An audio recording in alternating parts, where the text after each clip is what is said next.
One of my first principles of social media to manage your own mental and social and even physical and occupational financial health is to say, where do I really need to be? Do you need to be on Twitter, Instagram, Facebook, Snapchat, TikTok, all these places? Like where do you actually derive joy? What do you use the different platforms for? And can you map that out almost like a spreadsheet? Like, do I really need this in my life?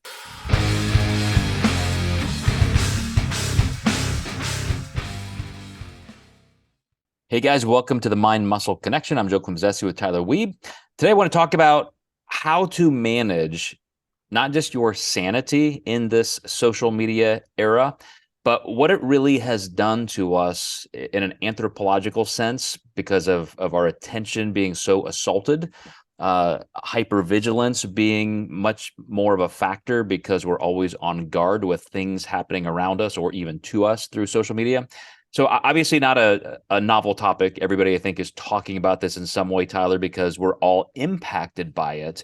But I want to start with a story of how it's useful and yet how we need to really focus on how to manage it.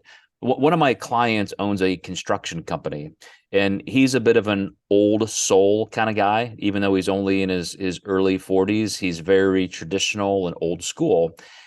And every time he talks about a problem in his business, it's always where he has to step in and get in the middle of miscommunication or poor expectation management with clients.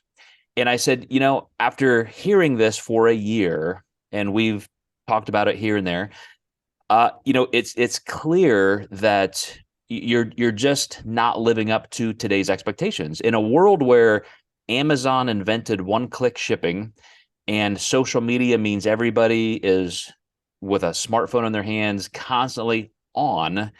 You're not, and people are getting frustrated.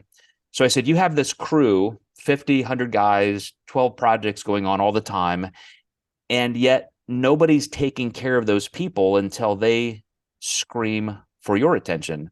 What if you just had somebody in your office reach out every day to the people whose projects you are working on? Hey, Betty, here's what we're doing at your house today. Just wanted to show you an update, some pictures. Here's a couple questions the guys had. Hey, Bob, working on your commercial office building, still on schedule, blah, blah, blah. Instead, you're just assuming everybody is okay and they're waiting for communication. That's the kind of problem I think we're all facing because in a good sense, that's what we're used to. Quick communication, everybody's quote connected, but that means there are fewer boundaries and we're constantly getting information. And I gave him the example. I said, I just made an appointment with my doctor. What did I do? I went online, made the appointment, instantly got a text confirmation, an email confirmation. I'll get more coming up. There are all these things. I'll get a survey afterwards, all these things that are incredibly automated, but yet it's taking care of potential problems before they happen. Now, the problem is we have all this shit flying at us all the time, and we're stuck trying to filter through information all the time. So I'm just curious, as a father, as a husband, as a business owner, as a coach, I know you have to have felt in the last 10 or 15 years this rise of all of this attention need. And I'm curious how you've handled it and if you think it's well, like if you've had to check yourself and take breaks and social media fasts and things as people do. Yeah, I remember when social media used to be fun. Like you actually enjoyed going on it and you actually enjoyed like sharing things and sharing pictures. I'm 34. So right as I was like, tail end of high school, beginning of high school, that's when like social media really started to take off with MySpace. Like that was kind of the very first one. I think that maybe I might be wrong. There was more than likely a few others, but I think one that really kind of caught everybody by storm. That was kind of the first one. And then Facebook took off, and that was really doing it was just, pictures of us partying on the weekends. And that was, you're posting literal updates, minute by minute. Oh, Tyler is doing this. And so I remember when that used to be fun and enjoyable. And honestly, like I've never personally felt like I've had to take social media breaks because I don't consume a whole lot of social media. Like I try not to consume a whole lot. So, there's maybe a couple of points, where I had some body dysmorphia and there were some issues and I had to go, hey, okay, I've just got to start unfollowing this kind of stuff.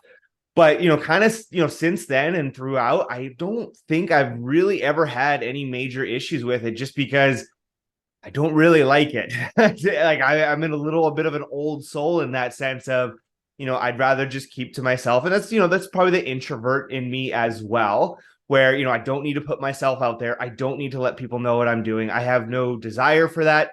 I don't really care what most other people are doing either, unless they're within my close circle of friends and family. So I might be a little bit different on that end for a lot of people, or it's just hasn't never been much of an issue for myself in that sense. So that's where I tend to land. And then obviously as a business owner and a coach, there's the other end of it where it's almost expected that we're on it all of the time. That is our resume. We should be, posting X amount of stories per day. Like, I've gone through one of those marketing things. Like, it is pretty crazy on what is out there, what people will do with their social media, how much they're on it, like how much of a science they have it down to, and, how many stories they post, what kind of stories they're posting in terms of marketing, copyright, pictures. Like, it's a very, very big business, a very big part of what we do. And so it's very hard to kind of get away from it and not just have it be a part of your life.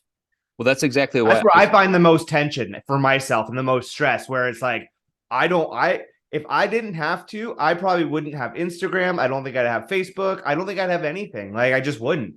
But I have to because it's expected of me nowadays to have that kind of stuff and be active on it. Well, that's exactly why I started with a business example, because I think even in our personal lives, we have to treat it like we would a business. And I have a bit of a metaphor as to why we seem to not be able to accept that. But let me start with the fact that when I was probably one of the first adopters for just, what used to be called PDAs, and then they became smartphones and so forth. And of course it was great for me to have better access to business needs and communicate with early clients that way. And I remember my wife would always think like it was just fun for me, like you're always looking at your phone. And I probably was too often because it was a new thing, it was very novel. And then as soon as she got a smartphone, I literally did this little experiment. Like I could not get her off of her phone. Like if she was like a teenage kid, and Huh. in just a few months, I took 1,000 photos. I actually have them numbered, one, two, all the way to 1,000 Of of course you do. on her phone in Yeah. every context, like literally like Yeah. brushing her teeth on her phone, sitting on the toilet on her phone, in bed on her phone, on an airplane Yeah. on her phone. But then Yeah. it waned. It's like you get a little bored. Like it's okay. I'm done with that. I'm spending, like we all come to that realization where it's consuming too much of us and we put it aside. And I think you end up, if you are mature enough, in that space like a business owner. Here's what I have to do. You mentioned it. I have to post this. I do this. I do this. It's very algorithmic. And then I walk away. I quote, did my job. If you have time, like maybe it's like somebody 50 years ago sitting down and reading the Sunday morning paper, right? It's like, this is my social, I'm just going to catch up tonight. Yeah. But you give yourself a time limit. You don't go under the guise that I have to exhaust it. Like I have to make sure I read every comment every friend has posted on all of these platforms. It's just I'm going to limit myself for these reasons and put it down and walk away. If you can maintain a healthier relationship like that, and the reason we're talking about this in a fitness crowd, I think for fitness, including mental and relational and social, you have better things to do than spend, what is the average person now using? Like 7 hours of screen time a day, something like that. Yeah, I know we've talked about it. Yeah, where it's like, yeah, if you drop those hours, you could master one new skill a year. I think we've kind of mentioned it before with those hours. Yeah. Totally. Yeah. And that's why it's so funny to me when people ask me those questions, like, how do you do so much? How do you do this? How do you have so many degrees? How do you do this? How do you have all these companies?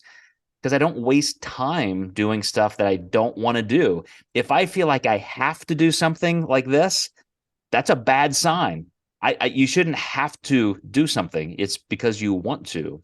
So, one of my first principles of social media to manage your own mental and social and even physical and occupational financial health is to say, where do I really need to be? Do you need to be on Twitter, Instagram, Facebook, Snapchat, TikTok, all these places? Like where do you actually derive joy? What do you use the different platforms for? And can you map that out almost like a spreadsheet? Like, do I really need this in my life? And I've heard a lot of big name people just start doing that recently when Elon Musk bought Twitter and they saw that just turn into a shit show. And so many people said, wow, I got off of Twitter. I can't believe how much better my life is. I didn't realize I tweeted 100 times a day. I didn't realize blah, blah, blah. And it consumes you if you let it. Yeah, well, I mean, they've created it to consume you. So yeah, like I was listening to somewhere where it's like even if you just pause like 1 second on like a headline, they'll be able to read that and start tailoring more to you personally because they kind of see what you'll stop on. And so yeah, I think viewing it as that as just another part of the business now, right? And I think it's that hard switch of starting to look at it that way because yeah, it can feel like you're supposed to be it on all the time and you have all of these rules and things like that. So yeah, I'm curious to see where things will go over the next 10, 15 years with it too, and where we're at this point, and where are now things with the development of AI, all of that more now. Like, how is this going to continue to drive business and your business? Because chances are it's not going away and it's just going to continue to evolve. So yeah, I'd be curious to see what it's going to look like, over the next 5, 10 years. Well, in my opinion, it will be, of course, normalized. If you look at the generation now that was born with an iPhone in their hands, it's just external consciousness. And teens and that generation that are having some serious problems because some of them, personality, psychology wise, just don't know how to interface with it for their better health. But if you just use it as you would your brain, like you have a thought, you have a question, what's the first thing you do? Typically, if you have a question, you immediately Ask Jeeves. you pick up your phone and you literally go to search. And I Yeah. don't think that kind of thing is bad. Yeah. That is literally just making us smarter. It's probably going to delay things like AI, as you're describing, maybe Neuralink, where people said one day, very soon we'll just have to think a thought and we'll have a connection to the internet in our brain Yeah. as of an implant, an electrode, and we'll get that answer. Yeah. I mean, there are some real issues with that, but this is the replacement for that. But you just have to be able to say, how I'm using it and when. What's the biggest pet peeve you have with other people and their use of that kind of technology? What do you mean? Like if they're using it in my presence or just how people use it in general? Okay, so since you said that, that's kind of what I was Yeah, I going should for. never answer a question with another question. I'm pretty sure that's a rule. No, I mean, no, it was that was perfect. I Yeah. at least elicited something that I wanted there, in that, like, if you and I were having this conversation right now in this podcast, and you're in the middle of a thought and you see me look down and start doing this, like, how does that feel to you? Like, Doesn't feel great because right, you're not paying attention. It totally. tells me that you don't care what I'm saying. I 100% am not paying. Yeah. Every once in a while, I'll look up and nod like I am, and I didn't hear a fucking thing you said for the last 2 minutes. Yeah, That this is very frustrating. that is unbelievably, like, the worst part about this kind of technology. Yeah. Most of that is driven by social media. It's not like I really needed to check the weather during our conversation, or I'm checking my stock portfolio.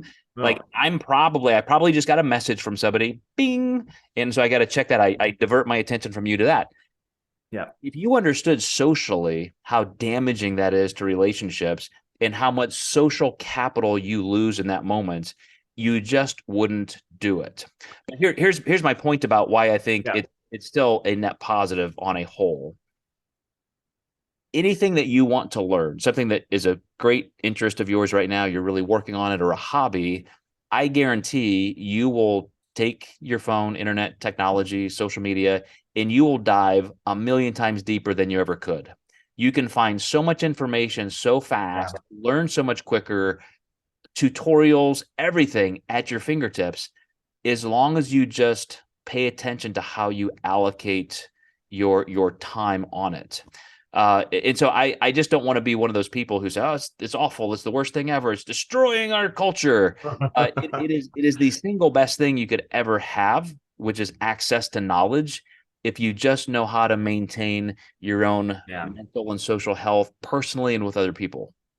Well, and it's even so too of like, what is it, having that face-to-face conversation, that eye contact, that's releasing certain hormones between us. We're now developing this bond in this relationship. And so just even putting it away and continuing to communicate face to face is like, it's just so important of being a human animal, that we just know how to communicate and have that conversation of face to face instead of hiding behind that screen and putting that thought out. And like, there's no facial expressions, there's no nuance. Like, everybody jokes like we need to have a sarcastic font, right? Like, because you can never tell if someone's being funny, they're being a dick, or they're being sarcastic. I don't know. I can't tell. There's no nuance to that, sentence that's on the page in front of me. And so just even in that sense too, being able to put it away and interact in a more, conscious way instead of having the external conscious is, I think, pretty important to consider too. Like,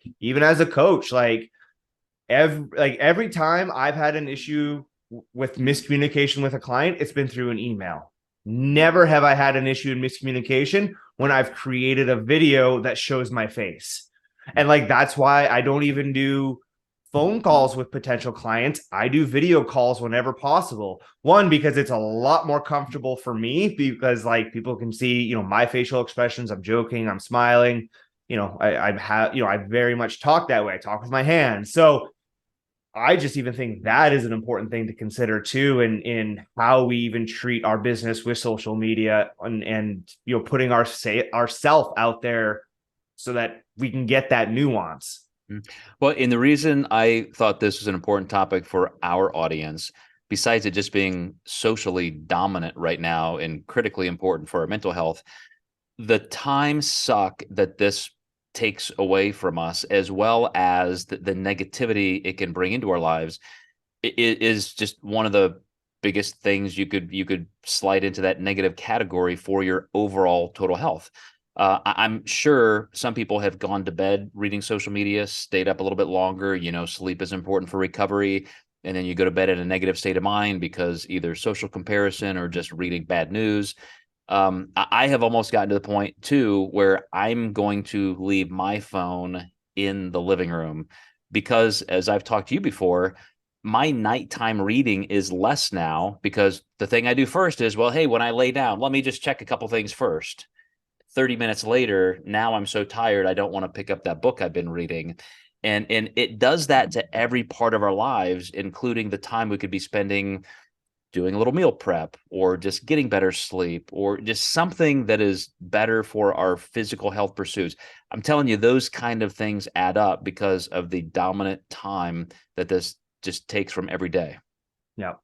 Yeah, I agree. No other words of wisdom for your clients. Well, what are you going to tell your daughter someday? Like when are you going to give her a phone and when are you going to let her on social media?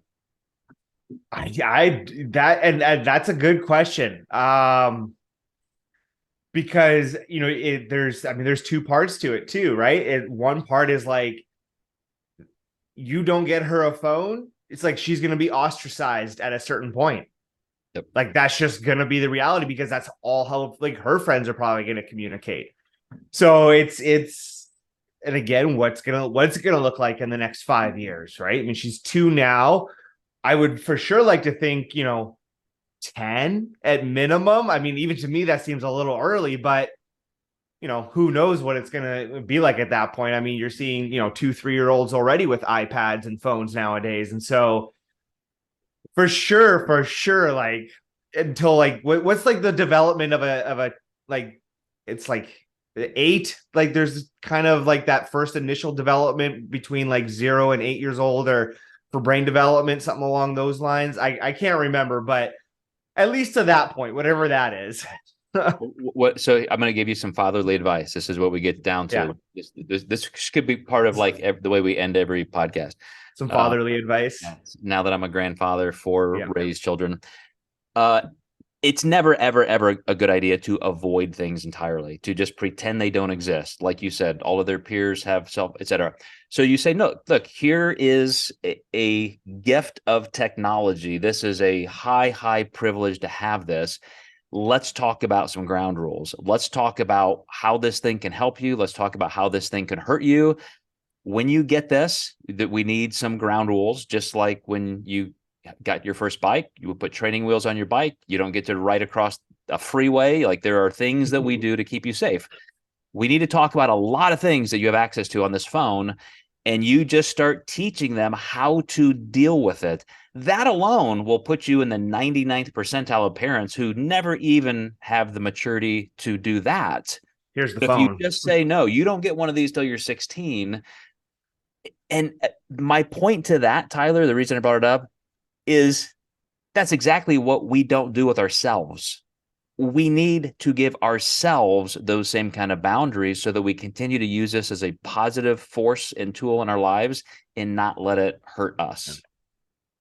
Yeah, right. I mean, we have all of these tools, even as coaches, right? We have all of these tools in our toolbox, we say, to help clients out, right? Different methods, different ways of going about things, because, each one's going to be able to fit. And so, yeah, it's the exact same for us, right? In terms of business, like it can be negative and it's easy to be negative, but there is a lot of that positive to it if you can learn how to utilize it properly for yourself, for your clients, and for your business. Yeah. Yep. Well, a little bit lighter and more practical of a topic, which we do get a little dark sometimes here for some reason. Like philosophy type stuff goes that direction, but Yes. appreciate all that good stuff. Hope you guys did as well, and we'll see you next time in the Mind Muscle Connection.